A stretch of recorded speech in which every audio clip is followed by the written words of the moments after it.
നമസ്കാരം. ഇന്നത്തെ നമ്മുടെ വിഷയം കോൺഗ്രസ് പാർട്ടിക്കുള്ളിലെ ആഭ്യന്തര കലഹവും അതിലെ പ്രധാന കഥാപാത്രമായ നമ്മുടെ സ്വന്തം ശശി തരൂർ സാറും. തരൂരിനെ പുകച്ച് പുറത്തു ചാടിക്കാൻ കേരള രാഷ്ട്രീയത്തിൽ ഇപ്പോൾ അരങ്ങേറിക്കൊണ്ടിരിക്കുന്നത് ഒരു അസല് നാടകമാണ്. കോൺഗ്രസ് എന്ന മഹത്തായ പ്രസ്ഥാനത്തിൽ അതിന്റെ തലതൊട്ടപ്പന്മാർ ശശി തരൂരിനെ എങ്ങനെ പുകച്ച് പുറത്താക്കാമെന്ന് ആലോചിച്ച് തല പുണ്ണാക്കുകയാണ്. പക്ഷെ എങ്ങനെയോ പുകച്ചാൽ തരൂർ പുറത്തു പോകില്ല എന്ന വാശിയിലുമാണ്. ഇത് കാണുമ്പോൾ അറിയാതെ തന്നെ ചിരി വരുന്നു, ഒപ്പം സങ്കടവും. അതായത് കോൺഗ്രസിലെ കലാപരിപാടികൾ നമ്മളിങ്ങനെ പരിശോധിക്കുമ്പോൾ പുതിയ തന്ത്രം, പഴയ ലക്ഷ്യം, നമ്മുടെ രാജ്മോഹൻ ഉണ്ണിത്താനും കെ മുരളീധരനും അടക്കമുള്ള മഹാന്മാർ തരൂറിനെതിരെ രംഗത്ത് വന്നത് കണ്ടിട്ട് ചിരിയടക്കാൻ പാടാണ്. പാർലമെന്ററി പാർട്ടി യോഗത്തിൽ തരൂർ പങ്കെടുത്താൽ രഹസ്യം മോദിക്ക് ചോർത്തി കൊടുക്കും പോലും. അപ്പോൾ ഇതുവരെ രഹസ്യമായിരുന്ന എന്തെങ്കിലും കോൺഗ്രസിൽ ഉണ്ടായിരുന്നോ എന്നാണ് നമ്മൾ സംശയിക്കേണ്ടിയിരിക്കുന്നത്. തരൂരിന് അപാര തൊലിക്കെട്ടി വേണമെന്ന് പറഞ്ഞു കേട്ടപ്പോൾ ഈ ആരോപണം ഉന്നയിക്കുന്നവർക്ക് എന്ത് തൊലിക്കെട്ടിയാണെന്ന് അറിയാൻ നമുക്കും ആഗ്രഹമുണ്ട്. കോൺഗ്രസ് ഹൈക്കമാൻഡിന്റെ നിലപാടും അതിലേറെ രസകരമാണ്. തരൂരിനെ പുറത്താക്കിയാൽ രക്തസാക്ഷി പരിവേഷം കിട്ടുമെന്നാണത്രേ അവരുടെ പേടി. അപ്പോൾ തരൂർ പാർട്ടിയിൽ തുടരുന്നത് അവർക്ക് തലവേദനയും, പുറത്തുപോയാൽ രക്തസാക്ഷിയായി മാറുമോ എന്ന ഭയവും. ഈ പാർട്ടിക്ക് എന്താണ് വേണ്ടതെന്ന് അവർക്ക് പോലും നിശ്ചയമില്ലെന്ന് തോന്നുന്നു. ഒരു വശത്ത് ദേശീയതയുടെ പേരിൽ മോദി സ്തുതി നടത്തുന്ന തരൂരിനോട് വിട്ടുവീഴ്ച വേണ്ട എന്ന മുറവിളി കൂട്ടുന്നവർ, മറുവശത്ത് തരൂരിന്റെ തുടർ നീക്കങ്ങൾ കോൺഗ്രസിനെതിരെ രാഷ്ട്രീയ ആയുധമാക്കാൻ കഴിയുമെന്ന പേടിയിലുമാണ്.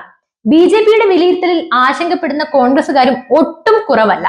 ഒരു സിനിമയെ വെല്ലുന്ന ട്വിസ്റ്റുകളാണല്ലോ ഇവിടെ അരങ്ങേറുന്നത്. തരൂരാണെങ്കിൽ ഇതൊന്നും കാര്യമാക്കുന്നേ ഇല്ല എന്നതാണ് ഏറ്റവും രസകരമായ കാര്യം. വിമർശനങ്ങളിൽ പ്രകോപിതനാകാതെ മൗനം പാലിക്കുകയും എന്നാൽ തന്റെ കർത്തവ്യങ്ങളെല്ലാം കറക്റ്റ് സമയത്ത് നിർവഹിച്ചുകൊണ്ട് മുന്നോട്ട് പോകുന്ന തരൂരിന്റെ നിലപാട് എത്ര അഭിനന്ദനീയമാണ്.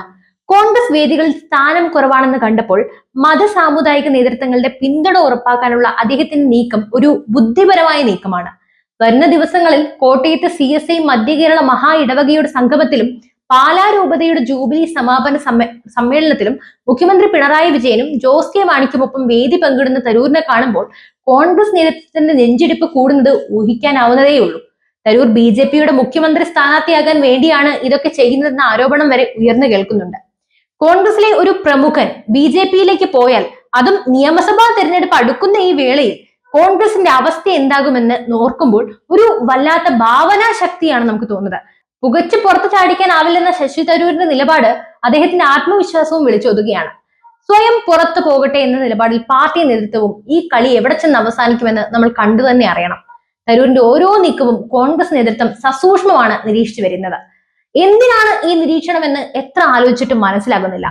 അദ്ദേഹത്തിന്റെ കഴിവുകളെയും ജനപിന്തുണയും ഉപയോഗപ്പെടുത്തുന്നതിന് പകരം അദ്ദേഹത്തെ എങ്ങനെ തളർത്താമെന്ന് ആലോചിക്കുന്ന കോൺഗ്രസ് നേതൃത്വത്തെ ഓർത്ത് സഹതപിക്കാനേ നമുക്ക് വഴിയുള്ളൂ. തരൂർ ഒപ്പമില്ലെന്നും തലസ്ഥാനത്തെ പാർട്ടി പരിപാടികൾക്ക് ഇനി അദ്ദേഹത്തെ ക്ഷണിക്കേണ്ടതില്ലെന്നും കെ മുരളീധരൻ തുറന്നടിച്ചപ്പോഴും സംസ്ഥാന കോൺഗ്രസ് നേതൃത്വം മൗനം തുടരുന്നത് ഹൈക്കമാൻഡിന്റേതാകും അന്തിമ തീരുമാനമെന്ന അവരുടെ പതിവ് പല്ലവിയോടെയാണ്. എന്നാൽ ഹൈക്കമാൻഡിന് ഒരു തീരുമാനമെടുക്കാൻ കഴിയാത്തത് തരൂരിനെ പുറത്താക്കിയാൽ രക്തസാക്ഷി പരിവേഷം കിട്ടുമെന്ന ഭയം കൊണ്ടാണെന്ന് നേരത്തെ പറഞ്ഞല്ലോ. തരൂരിനെതിരെ രാജ്മോഹൻ ഉണ്ണിത്താൻ നടത്തിയ വിമർശനങ്ങളും പരിഹാസങ്ങളും അദ്ദേഹത്തിന്റെ നിലവാരം എത്രത്തോളമാണെന്ന് വ്യക്തമാക്കുന്നു. ജനത്തിന് വിശ്വാസമില്ലാത്ത തരൂരിന് സ്വന്തം പാർട്ടി രൂപീകരിക്കാനാകില്ലെന്നും ഉണ്ണിത്താൻ പറഞ്ഞത് കേട്ട് ചിരിയടക്കാൻ പാടാണ്. തരൂർ ചെയ്യുന്നതെല്ലാം പാർട്ടിക്ക് ദോഷകരമായ കാര്യങ്ങളാണെന്നും പാർട്ടി തന്നെ പുറത്താക്കണമെന്നാണ് തരൂർ ആഗ്രഹിക്കുന്നതെന്നും വരെ അദ്ദേഹം തട്ടിവിട്ടു. അടിയന്തരാവസ്ഥ ലേഖന വിവാദത്തിൽ ഗാന്ധി കുടുംബത്തിനെതിരെ താൻ ഒന്നും പറഞ്ഞിട്ടില്ലെന്നും വിമർശിക്കുന്നത് തന്നെ വായിക്കാത്തവരാണെന്നും തരൂർ വിശദീകരണം നൽകിയിരുന്നു. ഇത് കേട്ടപ്പോൾ സത്യം പറഞ്ഞാൽ കോൺഗ്രസ് നേതാക്കളെ കുറിച്ചോർത്ത് സങ്കടം തോന്നി. വായിച്ച് മനസ്സിലാക്കാതെ ആരോപണം ഉന്നയിക്കുന്ന ഒരു കൂട്ടം നേതാക്കൾ. അവസാനമായിട്ട് പറയാനുള്ളത്, ശശി തരൂർ എന്ന വ്യക്തി കോൺഗ്രസ് പാർട്ടിയുടെ ഒരു വലിയ മുതൽക്കൂട്ടാണ്.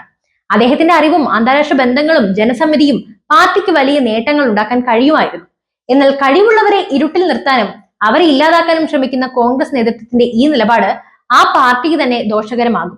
തരൂരിനെ പുകച്ചു പുറത്താക്കാൻ ശ്രമിക്കുന്നവർ ഓർക്കേണ്ട ഒന്നുണ്ട്, ചിലപ്പോൾ ഈ പുകച്ചു ചാടിക്കൽ കോൺഗ്രസിന്റെ തന്നെ അന്ത്യത്തിലേക്ക് വഴിവെച്ചേക്കാം.